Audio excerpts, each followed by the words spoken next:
शेख सादी लिखते हैं कि एक शख्स का ताया फौत हो गया, उसकी औलाद नहीं थी, सिर्फ वो ही उसका वारिस था। उसको सारी जायदाद अपने ताया जान की उसको मिल गई।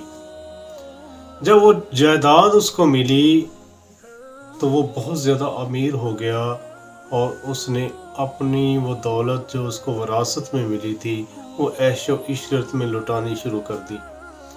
वो हर वो काम करता जिससे असराफ होता, रुपया पैसा का खर्च होता, रुपया पैसा वो पानी की तरह बहाना शुरू हो गया। शेख सादी कहते हैं कि मैंने उस शख्स से कहा कि पाँव देख कर चादर फैलाओ, ऐसा ना हो कि कल को आपको पछताना पड़े। शेख सादी कहते हैं कि मेरे समझाने के बावजूद उस शख्स के रोज़मर्रा के मामूलात तब्दील न हुए। उसने अपना रुपया पैसा वैसे ही लुटाना जारी रखा जैसा वो पहले लुटा रहा था। कहते हैं कि जो असराफ करने वाला होता है, जो फजूल खर्ची करने वाला होता है, उसको बाद में अकल आती है जब उसके पास वो ख़जाना ख़त्म हो जाता है, क्योंकि करून का ख़जाना भी अय्याशी करने वाले के लिए, ऐशो इशरत की ज़िंदगी गुजारने वाले के लिए वो कम पड़ जाता है। जिस बंदे की आमदनी कम हो और वो ज़्यादा खर्च करता चला जाए तो उसके पास एक दिन ऐसा आता है कि ख़जाना खाली हो जाता है।